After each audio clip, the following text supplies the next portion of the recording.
Hello guys, welcome back to my channel to scary में आपका स्वागत है।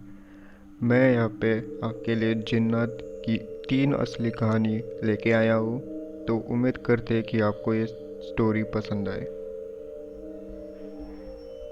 मेरा नाम टुम्पा है। मैं वेस्ट बंगाल कोलकाता में रहने वाली हूँ। मैं आपको अपनी और अपने कुछ रिश्तेदारों के साथ घटी जिन्नातों की कुछ सच्ची कहानियाँ बताने वाली हूँ। ये पहले कहानी मेरे पापा की बुआ की है। तब मेरे पापा 12 साल के थे। पापा की बुआ की किस्मत बचपन से ही बहुत ही अच्छी थी।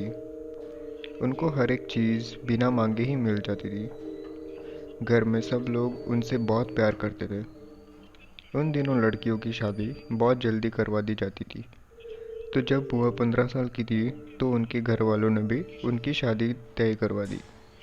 शादी के बाद उन वो अपने ससुराल जाके रहने लगी। शुरू के कुछ महीने तो सब कुछ ठीक रहा, लेकिन फिर बुआ ने नोटिस किया कि हर रोज़ कोई उनके तकिए के नीचे पैसे रख दे रहा था। शुरू के कुछ दिन तो उनको लगा कि शायद उनके हस्बैंड वो पैसे रखते होंगे। उन्होंने ज़्यादा ध्यान नहीं दिया, लेकिन फिर वो रोज़ होने लगा। तो उन्होंने घर में सबसे पूछा कि कौन वो पैसे उनके तकिए के नीचे रख रहा था, लेकिन किसी ने कुछ नहीं बोला। ये सिलसिला कई दिनों तक चलता रहा। फिर उनके घर वालों को शक हुआ कि शायद उनके घर में किसी ने काला जादू करवा लिया है, इसीलिए वो लोग उन पैसे को हाथ भी नहीं लगाते थे। फिर कुछ दिन बाद उनके ससुराल वाले ने एक मौलाना के पास जाकर पता करने का फैसला किया। जब वो लोग मौलाना के पास गए तो बुआ को देखते ही मौलाना उनको सलाम करने लगे। मौलाना बोले, बेटी तुम डरो मत, तुम्हारे ऊपर एक जिन्नात का मेहरबानी है। उनकी बात सुन के सब लोग हैरान हो गए। बोला, मौलाना साहब आप ये क्या बात कर रहे हो? तो मौलाना ने कहा कि आप लोग अभी घर चले जाइए और कल मेरे पास वापस आना, मैं आपको सारी बात बताऊंगा। सब लोग अपने अपने घर चले गए और उनके जाने के बाद मौलाना ने उस जिन से बात की। तो उस जिन ने बताया कि एक दिन वो दोपहर में एक मैदान में आराम कर रहा था। वो गर्मी के दिन थे। बुआ तब 7 साल की थी और वो उस वक्त अपने कुछ दोस्तों के साथ उसी जगह खेल रही थी। खेलते खेलते उन्होंने उस जिन को बैठे देखा तो उसके पास चली गई और बोली, दादाजी आप यहाँ धूप में क्यों बैठे हुए हो? जिन ने उनसे पूछा कि तुम मुझे देख सकती हो? वो बोली, हाँ। उसके बाद उन्होंने उस जिन को पानी पिलाया तो वो बहुत खुश हो गया और उस दिन से लेकर आज तक वो हमेशा बुआ के साथ ही रहता है, लेकिन सिर्फ उनके अच्छे के लिए। फिर अगले दिन वो जब उनके घर वाले वापस मौलाना के पास आए तो मौलाना ने उनको सारी बात बता दी। उस दिन के बाद मेरी बुआ बहुत अमीर हो गई। जब ये कहानी मेरी दादी ने मुझे बताया तो मुझे भी बहुत हैरानी हुई। 2017 में मेरी उन बुआ की डेथ हो गई। उनकी डेथ के 41 दिन बाद उनके घर से एक बहुत ही बड़ा सांप निकल के बाहर गया था। उनको सबने देखा था और सबको यकीन था कि ये वही जिन था जो उनके साथ था। ये दूसरी कहानी मेरी नानी की बहन की है। मेरी नानी की बहन अपने सब भाई बहनों में सबसे अलग थी। वैसे तो उनके सब भाई बहन दिखने में अच्छे थे, लेकिन उनकी ये बहन बहुत ही ज़्यादा सुंदर थी, जैसे कि कोई परी आसमान के उत्तर में धरती पे आ गई हो। उन दिनों हर किसी के घर में एक छोटा सा तालाब हुआ करता था। तो एक दिन वो सब बहनें उस तालाब में नहाने के लिए गई थी। नहाने के बाद वो बाकी सब बहनें तो वापस आ गए थे, लेकिन वो नहीं आई। बोली, तुम चलो मैं थोड़ी देर में आती हूँ। लेकिन बहुत देर बाद भी जब वो नहीं आई तो सब लोगों ने उन्हें देखने के लिए बाहर निकले। बाहर उन्होंने देखा कि वो तालाब के पास बेहोश पड़ी थी। उनके उठा के घर के अंदर लाया गया। होश में आने के बाद उन्होंने जो बताया उसे सुनकर सब लोग बहुत हैरान हो गए थे। उन्होंने बताया कि सबके जाने के बाद जब वो तालाब में तैर रही थी तो अचानक एक आदमी वहाँ आ गया। वह उनसे बोला कि मैं तुमसे निकाह करना चाहता हूँ। उसको देख के पहले तो उन्हें बहुत हैरानी हुई, कि वो आदमी वहाँ कैसे आ गया, क्योंकि उस तालाब के चारों तरफ दीवार थी और बाहर से वहाँ कोई नहीं आ सकता था। तो उन्होंने उस आदमी से पूछा कि तुम यहाँ अंदर कैसे आए। तो वो बोला कि मैं जुन हूँ और मैं तुमसे निगाह करना चाहता हूँ। जिन का नाम सुन के ही वो वही बेहोश हो गई। ये बात जब घर वालों को पता चली तो वो जल्दी से उनको मौलवी के पास लेकर गए। मौलवी ने उन्हें एक तावीज़ पहनने के लिए दिया और कहा कि दोपहर में और शाम के वक्त घर से बाहर मत निकलना। उसके बाद एक दो हफ्ते तक तो सब कुछ ठीक रहा, लेकिन फिर एक दिन मगरिब के नमाज के टाइम वो कपड़े लेने छत पर गई थी और जैसे ही कपड़े लेकर नीचे आने लगी, वही जिन जो कम से कम 7-8 फीट लंबा था उनके सामने आ गया। उसको देखते ही नानी बहुत ज़ोर से चिल्लाई और बेहोश हो गई। उनकी चीख सुनकर सब लोग उनके पास गए और उनके नीचे लेके आए, लेकिन होश में आने के बाद उनका बिहेवियर बिल्कुल बदल गया था। वो बोली कि मुझे शादी का जोड़ा पहनाओ क्योंकि कल वो मेरे को लेने आएगा। ये बोल के वो ज़ोर ज़ोर से हंसने लगी। उनको फिर से उसी मौलवी के पास ले जाया गया तो वो बोले कि इसको पीर साहब के पास लेके जाओ, वही इसका इलाज कर सकते हैं। मैं उस जुर्म का नहीं रोक सकता क्योंकि वो बहुत ख़तरनाक और बहुत ही ताकतवर है। तो अगले ही दिन उनको पीर बाबर के मज़र पर लेके जाया गया। वहाँ जाते ही वो ज़ोर ज़ोर से चीखने लगी।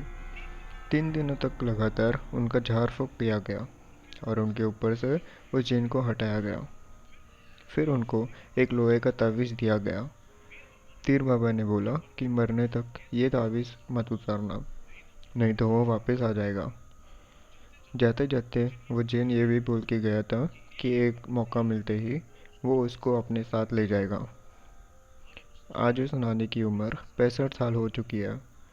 वो तावीज़ आज भी उनके गले में ही है।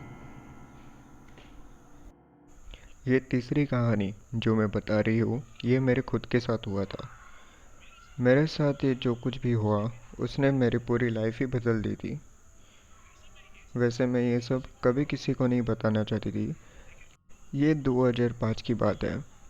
तब मेरा कॉलेज में एडमिशन हुआ था। सब कुछ अच्छा चल रहा था। 7-8 महीने बीत चुके थे, लेकिन उसके बाद मेरे साथ जो हुआ आपको बताते हुए भी मेरे हाथ पैर फूल रहे हैं। वैसे तो बचपन से ही मेरे और मेरे परिवार के साथ कुछ ना कुछ पैरानॉर्मल होता ही रहता था, लेकिन मैंने कभी कुछ अपने आँखों से नहीं देखा था। मैं बचपन से ही बहुत डरती थी। अंधेरे में तो मैं बिल्कुल नहीं जाती थी। तब मेरी उम्र 17 साल थी। बचपन से ही मुझे पानी में तैरना बहुत पसंद था। गर्मियों में शाम को मैं रोज़ तालाब में पैर डाल के बैठा करती थी। तो रोज़ की तरह एक शाम मैं अपने दोस्त के साथ तालाब में बैठी बातें कर रही थी। कुछ देर बाद में मेरे उस दोस्त को उसकी माँ ने आवाज़ लगा के बुला लिया तो वो वहाँ से चली गई। अब मैं वहाँ अकेली थी। दिन का टाइम था, इसलिए मुझे अकेले में डर नहीं लग रहा था। उस दिन मैंने अपने बालों को शैम्पू किया था, इसलिए बाल खुले हुए थे। मेरे बाल तब बहुत ही घने और लंबी हुआ करते थे। कुछ देर बाद मैं भी अपने घर जाने के लिए वहाँ से निकलने लगी, लेकिन मैं जैसे ही आगे बढ़ी मेरे पीछे से एक आवाज़ आई, ए सुनो।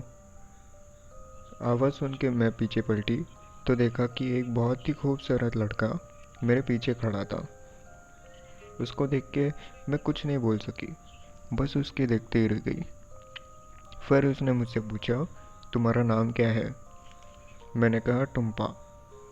वो बोला, नहीं, तुम्हारा नाम तो तू ही ना है। वो सुन के मैं चौंक गई, क्योंकि ये नाम तो मेरे घर वालों के अलावा और कोई नहीं जानता था।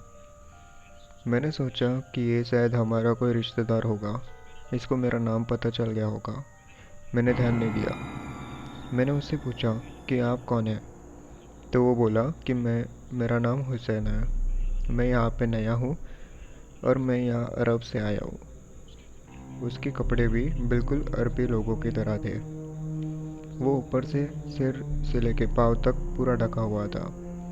मैंने उसे कहा कि ठीक है, मुझे देर हो रही है, अब मुझे घर जाना होगा, नहीं तो मैं माँ गुस्सा होंगी। ये बोलकर मैं जैसे ही मुड़ी, वो पूछे से बोला, मुझे तुम्हारे बाल और आंखें बहुत पसंद है। उसकी बात सुन के मैं मुस्कुराते हुए वहाँ से अपने घर चली गई। घर पहुँच के तो मेरे खुले बाल देख के मेरी माँ ने डांट लगाई। कुछ देर बाद शाम को मैं अपने कोचिंग के लिए निकल गई, लेकिन मैं जैसे ही कोचिंग सेंटर पे पहुंची तो देखा कि वही लड़का वहाँ खड़ा हुआ था। उसको देखकर मैंने अपने हाथ हिला के उसे हाय बोला और अंदर चली गई। फिर आज 9:30 बजे जब मेरी क्लास खत्म हुई तो मुझे फिर से वही लड़का बाहर खड़ा दिखा दिया। वो लड़का बहुत सुंदर था, उसकी आंखें बिल्कुल चमकदार थी। कोई भी लड़की उसको देख के उसकी दीवानी हो जाती। तब मेरा कोई बॉयफ्रेंड भी नहीं था, तो उसको देखकर मैं मन ही मन खुश भी हो रही थी कि अगर ये मेरा बॉयफ्रेंड होता तो कितना अच्छा होता। लेकिन अगले कुछ दिनों में वो मुझे हर जगह दिखाई देने लगा। मैं जहाँ भी जाती वो वही खड़ा दिखाई देता। लेकिन मुझे उसका मेरा पीछा करना अच्छा लगता था, लेकिन मुझे डर भी लगता था कि अगर मेरी मम्मी को ये पता चल गया तो वो मुझे बहुत मारेंगी। फिर एक दिन कॉलेज से आते हुए वो मुझे कॉलेज के बाहर खड़ा दिखाई दिया। तो मैंने उससे पूछा कि आप यहाँ क्या कर रहे हो। वो बोला कि तुम मुझे बहुत पसंद हो, मैं तुमको अपने साथ अपने महल में ले जाना चाहता हूँ।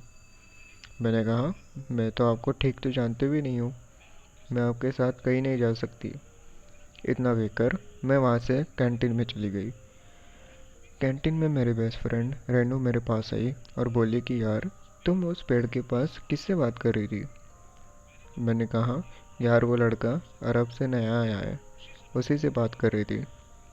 वो बोली, कौन लड़का। कोई तो कोई नहीं लड़का था, कोई नहीं था। अरे वो लड़का जो सफ़ेद देश में था। इस बात को लेकर हमारे बीच काफ़ी बहस भी हुई, लेकिन थोड़ी देर बाद हम हंसने लगे। उन दिनों हमारे पास मोबाइल नहीं हुआ करता थे, इसलिए उस लड़के से फ़ोन पे बात नहीं हुआ करती थी। धीरे धीरे ऐसे ही महीने ही बीत गए।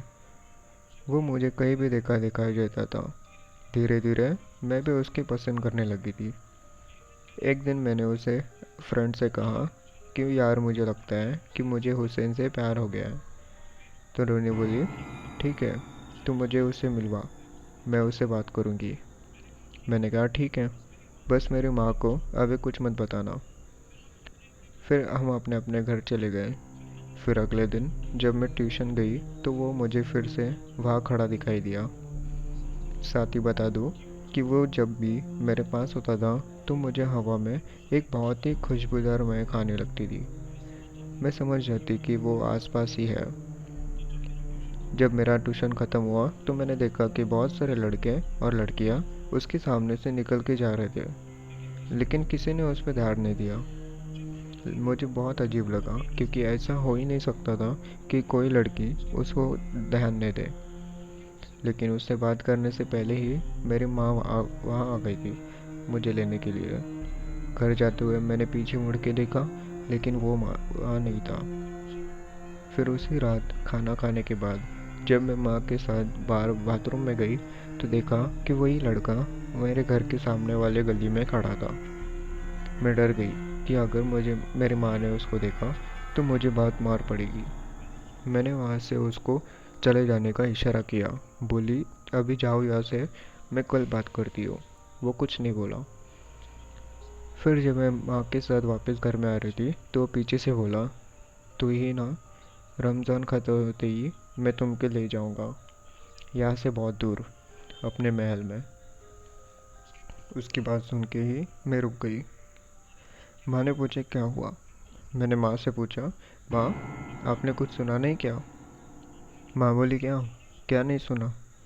बहुत रात हो गई है, चलो अंदर जाके सो जाओ, सुबह कॉलेज भी जाना है। अंदर जाते हुए मैंने पीछे मुड़ के देखा तो देखा कि उसकी आंखें अंधेरे में बिल्कुल किसी हीरे के जैसे चमक रही थी। लेकिन फिर भी उसको देखकर मुझे डरने लग रहा था। फिर 4-5 दिन बीत गए, वो मुझे दिखाई नहीं दिया। फिर बुधवार के एक दिन मैं एक ट्यूशन पे थी और वही खुशबू आने लग गई। तो मैं समझ गई कि वो आ गया है। मैंने देखा कि वो पीछे दीवार के पास खड़ा था, तो मैं दौड़ के उसके पास गई और उस पर गुस्सा करने लगी। बोली क्या ज़रूरत थी रात में मेरे घर के आसपास घूमने की। मैं ये सब बोल ही रही थी कि अचानक से उसने मेरे गाल को टच किया। उसके टच करते ही मैं सब कुछ भूल गई। उसने अरबिक भाषा में कुछ बोला। उसने क्या बोला मुझे कुछ समझ में नहीं आया, लेकिन उसकी आखिरी वर्ड था हबीबी, जिसका मतलब होता है मेरा प्यार। फिर उसने मुझे एक अंगूठी दी जिसमें एक लाल पत्थर लगा हुआ था। मैंने वो अंगूठी अपनी उंगली में पहन ली। उस वक्त तो सब कुछ ठीक था, लेकिन मुझे पता था कि उससे बात करते हुए मेरे ट्यूशन के सर ने देख लिया है। सर ने मुझसे कहा कि डुम्पा, तुम कल अपने माँ को बुला के लाना, मुझसे उनसे कुछ ज़रूरी बात करना है। मैंने कहा ठीक है सर। अंगूठी पहनने के बाद मेरे को उसी के ख्याल आ रहे थे। कुछ भी अच्छा नहीं लग रहा था। मन कर रहा था कि अब भी भाग के उसके पास चली जाऊँ। अगले दिन माँ सर के पास गई। उनके बीच क्या बात हुई मुझे नहीं पता, लेकिन घर आते ही माँ बोली कि कल तुम कहीं नहीं जाओगे। कल हम तुम्हें मस्जिद में मौलाना के पास लेकर जाएंगे। तब रमज़ान ख़त्म होने में सिर्फ 5 दिन बाकी थे। जब माँ ने मुझसे कहा कि तुम कहीं नहीं जाओगे, तो माँ पे चिल्लाने लगी। बोली तुम लोग मुझे नहीं रोक सकते हुसैन के साथ जाने से। माँ ने मुझे गुस्से में थप्पड़ मारा तो मैं रोते रोते अपने कमरे में चली गई। अगले दिन जब मैं कॉलेज नहीं गई तो रेनू मुझसे मिलने मेरे घर पे आ गई। मेरी माँ रेनू को भी अपने बेटी की तरह बहुत प्यार करती थी। माँ ने रेनू से पूछा कि तुम्हें पता है कि हुसैन कौन है? तो वो बोली हाँ, मैंने टुमका के मुँह से उसका नाम सुना है, लेकिन उसको कभी देखा नहीं। उसने उस दिन कैंटीन वाली सारी बात भी माँ को बता दी। माँ को लगा कि मुझे किसी भूत ने पकड़ लिया है। वो बहुत परेशान हो गई थी। फिर उसी दिन माँ मुझे मौलाना के पास लेकर चली गई। मौलाना ने मुझे देखते ही बोला कि यहाँ बैठ जाओ। मैं वहाँ बैठ गई। फिर वो मुझे देखकर कुछ लिखने लगे, लेकिन मैं तभी ज़ोर से चिल्लाकर बोली, तुम मुझे रोकेगा हुसैन से मिलने को? तुम वो मुझे रोक नहीं पाएगा। मेरे माँ ने मुझे रोकने की कोशिश की तो मेरे माँ को एक थप्पड़ लगा दिया। माँ गिर गई। माँ को गिरते देख मैं रोने लगी। फिर मौलाना ने मुझ पे कुछ झाड़ फूँक किया और उसके बाद मैं शांत हो गई।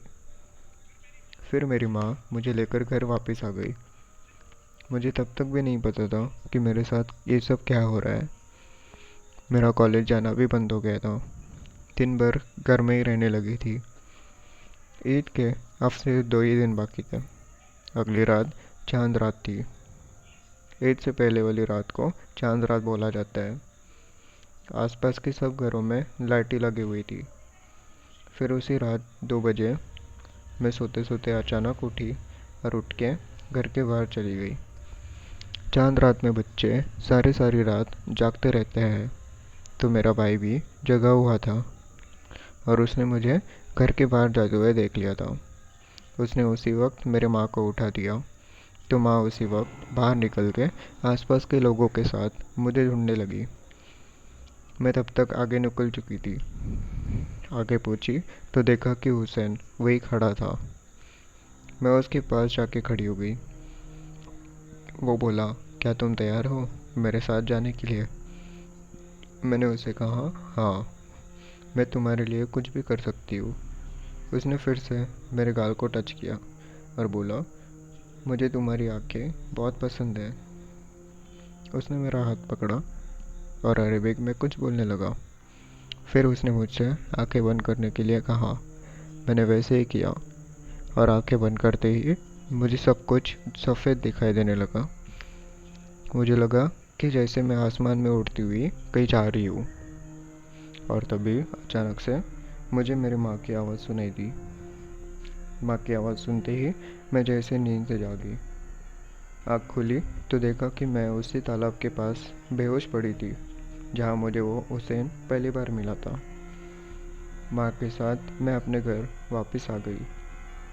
अगले दिन ईद थी और ईद की नमाज के बाद मौलाना हमारे घर आए और मेरे ऊपर झाड़ फूँक करने लगे। उन्होंने माँ को बताया कि वो एक पाक शहजादा जिन था जो तुम्हारे बेटी को अपने साथ ले जाना चाहता था। तुम्हारी बेटी से वो सच्ची मोहब्बत करता था, इसलिए उसने इसके साथ कभी कुछ गलत नहीं किया। उसे छुटकारा पाने का सिर्फ एक ही तरीका है, जल्द से जल्द इसकी शादी करवा दो। तो मम्मी पापा ने बिल्कुल वैसे ही किया। 6 महीने बाद ही साल 2006 में मेरी शादी करवा दी गई। लेकिन हुसैन की दी हुई अंगूठी अब भी मेरे पास थी। शादी से 2 दिन पहले मैंने अपनी माँ से रिक्वेस्ट किया कि मुझे बस 5 मिनट के लिए उस तालाब के पास जाने दो। माँ मान गई, लेकिन माँ ने कहा कि मैं भी तुम्हारे साथ चलूँगी। तालाब के पास जाकर मैंने वो अंगूठी तालाब के पानी में फेंक दी। मैं तब बहुत रोई थी, लेकिन उस दिन के बाद मुझे हुसैन फिर कभी दिखाई नहीं दिया। हदीस में लिखा है कि जिन्नात को आग से बनाया गया है इंसानों की खिदमत करने के लिए।